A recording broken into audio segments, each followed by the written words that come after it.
En este video hablaremos sobre el ejercicio que se presenta a continuación. El ejercicio nos dice, los objetos se conectan mediante una cuerda ligera que pasa sobre una polea sin fricción, como se muestra en la figura.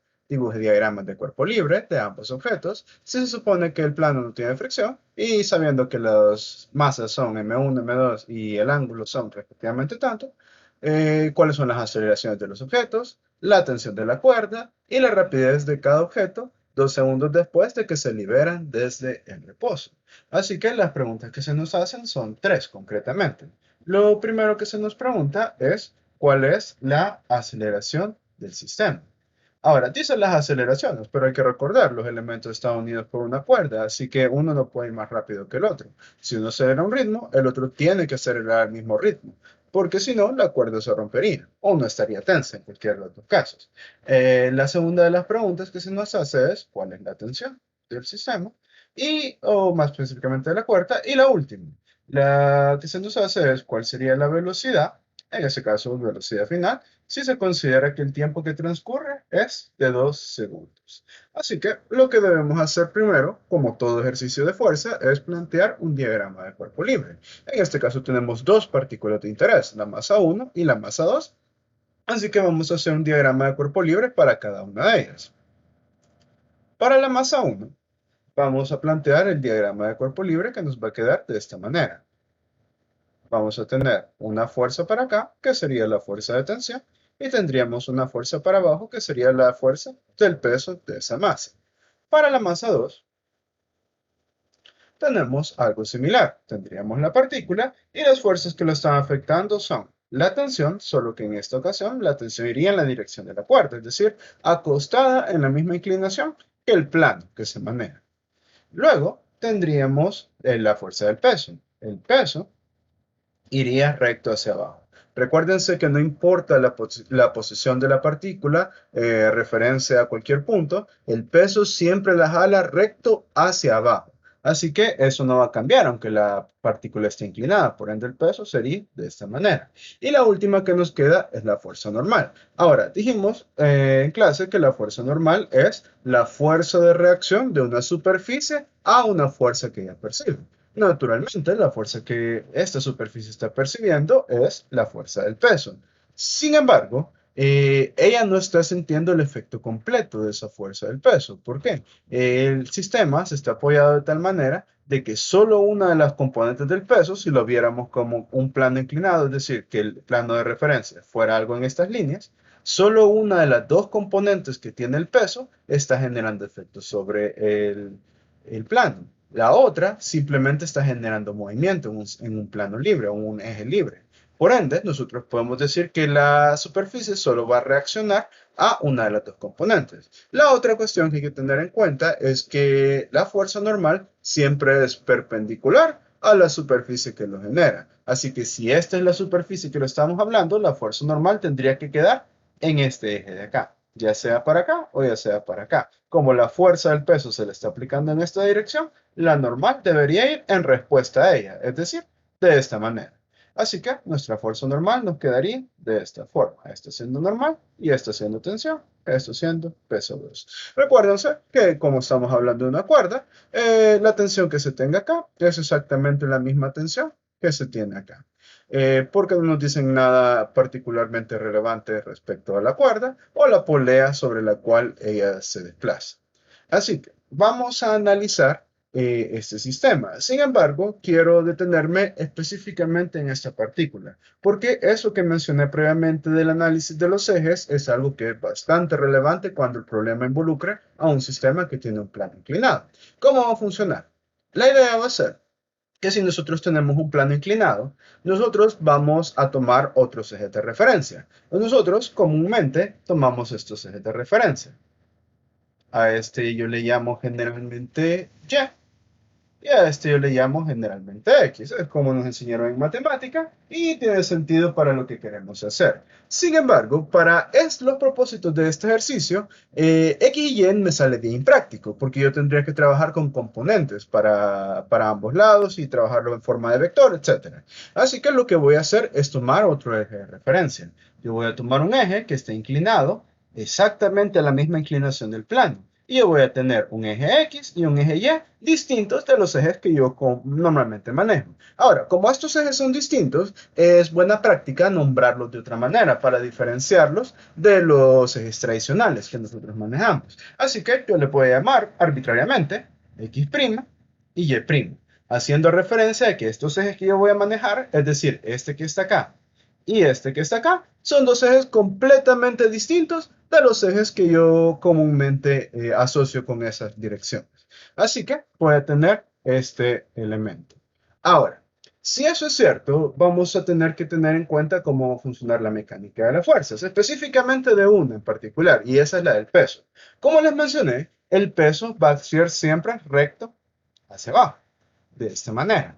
Ahora, si eso es cierto, quiere decir que la dinámica de cómo interactúan las componentes con la magnitud va a ser un poco distinta. ¿De qué manera? Para eso, vean acá que yo tengo un triángulo. Este triángulo está formado por el peso, que es el vector original que yo tenía, y estas deberían ser sus dos componentes rectangulares. Esta es la componente de Y' y esta es la componente de X' para ese elemento. Como estoy hablando de X y Y siempre son perpendiculares entre sí. Así que este ángulo de acá tiene que ser 90. Entonces la idea que vamos a hacer ahorita es tratar de llenar los ángulos de este triángulo para ver cómo estas componentes interactúan con la magnitud. Veamos, el peso es recto completamente. Así que yo puedo cerrar acá y decir que acá se está formando un triángulo entre el peso, esta línea y esta línea de acá. Este triángulo que se muestra acá. Ahora, como el peso está completamente recto hacia abajo, quiere decir que el ángulo que se forma de acá es 90. Si eso es cierto, aquí tenemos un ángulo de 55 según lo mismo que nos decía el ejercicio. Así que si tenemos un triángulo, recuérdense que los ángulos internos tienen que sumar 180, aquí tenemos 90, aquí tenemos 55. Para complementar los 180, aquí deberían haber 35 grados. Ok, pues veamos acá qué ocurre. Si se fijan, esta línea es recta para esta dirección y esta línea es recta para esta dirección. El espaciado que queda acá es perpendicular. Acá también y acá también. ¿Qué quiere decir? Que en cada uno de estos cuadros hay 90. Si aquí tengo 35, para generar 90, aquí tiene que haber 55. Y si aquí hay 55, para llenar los 180 grados que le corresponden a los ángulos internos, aquí deben haber 35. Entonces, aquí vemos cómo interactúan las dos componentes con su magnitud base. Tenemos este ángulo de 55, que era el mismo ángulo que tenemos acá, y podemos decir, la componente de Y' va a ser igual a la magnitud, en este caso el peso, multiplicada por seno o coseno de este ángulo, dependiendo si es adyacente o es opuesto. Si nos fijamos, Y' está adyacente al ángulo de 55. ¿Qué quiere decir? Que para este caso en particular, nosotros vamos a trabajar con el coseno de 55 para ese ángulo. Para el caso de X, si nos fijamos, si tomamos 55, nosotros podemos decir, la componente de X' está opuesta al ángulo de 55. Entonces, para este caso, el peso de X' sería el peso multiplicado por el seno de 55. En otras palabras, si lo queremos ver en términos más generales, podríamos decir de que la componente de X' para un peso o para la componente del peso de un sistema que se encuentra en un plano inclinado va a ser el peso mismo multiplicado por el seno del ángulo de la inclinación del plano. Lo mismo para Y. Y va a ser el peso mismo multiplicado por el coseno de la inclinación del plano, opuestos a como usualmente estamos acostumbrados a manejar. Tenga en mente de que este análisis no tiene relación con el lado del triángulo, es decir, si nosotros invirtiéramos y el triángulo se hiciera para acá, la misma lógica se seguiría. Pero es bueno que manejamos eso, que tengamos la idea. El ángulo o la interacción de ángulos que existen con las componentes y el peso va a ser un poco distinta de lo que estamos acostumbrados. Así que tengamos eso en mente a la hora de resolver problemas que involucren este tipo de configuración. Okay. Dicho eso, como ya tenemos los diagramas de cuerpo libre, nosotros podemos hacer nuestro análisis. Al igual que en ejercicios que han visto previamente, La idea va a ser analizar la dirección del movimiento para sacar información relevante a ese movimiento. Ahora, para M1, la dirección del movimiento es claramente la dirección vertical, la dirección de Y. Así que si voy a analizar M1, yo puedo decir que para M1, la sumatoria de fuerzas en Y va a ser igual a masa por aceleración.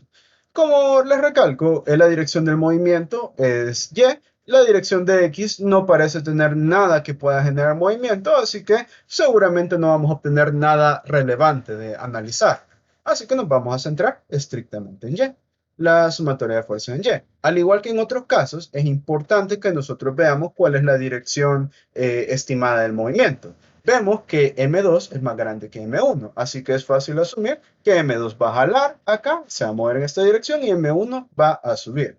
Como sugerencia, yo les digo que la dirección positiva en su referencia sea la dirección asumida del movimiento, en este caso hacia arriba para M1. Así que vamos a tener eso. Hay dos fuerzas para el caso de M1, una de las fuerzas es la tensión y la otra es el peso. Así que la voy a colocar acá y eso va a ser igual a la masa por la aceleración. Según mi referencia, la tensión es positiva porque iba jalando hacia arriba y el peso es negativo porque iba jalando hacia abajo, contrario a la dirección que iba asumida positiva. La aceleración, como el objeto se va moviendo para arriba, debería ser positiva, basada en esta referencia de acá. Sustituyendo lo que yo conozco, voy a tener que la tensión menos el peso, que es la masa del sistema, en este caso 2 por 9.8 va a ser igual a la masa, que es 2, multiplicado por la aceleración. ¿Puedo resolver algo de acá? No, yo tengo dos incógnitas, pero tengo una sola ecuación, así que no podría avanzar por el momento. Voy a tomar o analizar el otra masa, a ver si puedo encontrar algo relevante ahí. Para eso voy a decir, para M2, voy a analizar la dirección del movimiento. Si nos fijamos, M2 dijimos que su movimiento sería en esta dirección aproximada. Bajo los ejes nuevos que yo les mencioné, sería la dirección de X'. Así que voy a decir que la sumatoria de fuerzas es igual a masa por aceleración en X'. Al igual que las direcciones normales, yo tengo que decir una referencia. Como el movimiento va a ser seguramente hacia abajo en esta dirección, así que voy a considerar esa dirección la positiva. Voy a asumir que como es la dirección del movimiento, ahí voy a considerar positivo. Así que voy a colocar acá esta dirección como positiva. Dicho eso, tengo que ver cuáles fuerzas están actuando específicamente en esa dirección.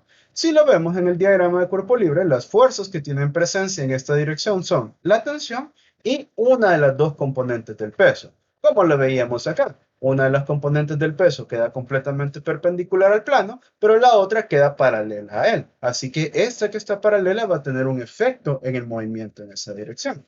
Así que vamos a decir, lo que tenemos es una tensión y tenemos el peso de la masa 2 en X' específicamente, haciendo referencia de que es una componente. Eso va a ser igual a la masa 2 multiplicado por la aceleración. La tensión, en este caso, está jalando contrario hacia donde va a ser el movimiento, así que debería ser negativa. El peso es la fuerza impulsora del movimiento, así que va a ser positiva, basado en la referencia que yo he colocado, claro. Para la aceleración, el sistema se mueve en la dirección que yo he considerado positiva, así que va a ser positivo. Sustituyendo lo que yo conozco, voy a tener que esto es menos la tensión, eso, más el peso, que sería el peso mismo, que es 6, multiplicado por 9.8, pero es de recordar que estamos trabajando con la componente de X'. Como dijimos previamente, las componentes interactúan un poco diferente cuando estamos hablando de los ejes prima, así que la componente de X para este caso sería el peso multiplicado por el seno del ángulo. En otras palabras, 6 por 9.8 multiplicado por el seno de 55. Eso va a ser igual a la masa del sistema, que es 6, multiplicado por la aceleración. Lo que me quedan son dos ecuaciones con dos incógnitas. Tengo incógnitas la tensión y la aceleración y estas dos ecuaciones para resolver. Resuelvo el álgebra y me va a dar de resultado precisamente esos dos valores. Para el caso de la aceleración, eso me resultaría en un valor de 3.57 metros por segundo al cuadrado. Y para el caso de la tensión, eso me resultaría 26.74 newtons. Ahí yo resolvería tanto el literal A como el literal B de las preguntas que me hacían originalmente en el problema. La última pregunta es interesante. Me preguntan cuál es la velocidad después de que ha transcurrido cierto tiempo. Recuerden, y esto es muy importante, que en física generalmente lo que se ve al inicio es bastante relevante en cómo analizan problemas a futuro. Así que el hecho de que nosotros ya no estemos hablando de cinemática no quiere decir que los principios que abordamos ahí sean inválidos. Todo el contrario, esos principios siguen siendo válidos y siguen siendo aplicables en los movimientos que analizamos. Así que si lo vemos bajo esa óptica, tenemos un problema de cinemática común, bastante sencillo de hecho. Para un problema de cinemática, lo que debemos hacer primero es tratar de identificar cuáles son las variables cinemáticas que tenemos. El ejercicio ya nos dice que el tiempo va a ser igual a 2 segundos. Ahora tenemos que identificar las otras dos. El ejercicio nos dice que el sistema no tiene fricción y se nos menciona que el sistema parte del reposo o se libera desde el reposo. Que se libere desde el reposo quiere decir que la velocidad inicial que se tiene va a ser cero. Ahora, para resolver un problema de cinemática yo necesitaría tres datos, por lo menos. Aquí tengo tres. El tercero va a estar en la resolución de los problemas anteriores o de los literales anteriores. Tengo aceleración acá. Con esta aceleración es que la velocidad del sistema va a ir cambiando. Así que yo podría decir que la aceleración es igual a 3.57 metros por segundo al cuadrado. Tengo tres datos, yo puedo ocupar cualquiera de las fórmulas de cinemática que aplique para poder analizarlo. Voy a ocupar una que es relativamente sencilla, que nos dice que la velocidad final es igual a la velocidad inicial más la aceleración por el tiempo. Velocidad inicial ya me dicen que es cero, así que la velocidad final simplemente sería la aceleración, que es 3.57, y el tiempo, que es 2. Opero y el resultado que me queda es que la velocidad es de 7.14 metros sobre segundo. Así que ahí tenemos cómo se resuelve el ejercicio. Las cosas más importantes que tienen que tomar en cuenta de este ejercicio son dos. Primero, recuérdense cómo interactúa el movimiento, cómo interactúan las componentes cuando se encuentran en un plano inclinado. Y segundo, recuérdense de que los principios de cinemática que vimos tiempo atrás todavía son válidos o todavía tienen funcionalidad en problemas de análisis de fuerza. Así que eso sería todo. Muchas gracias por su atención.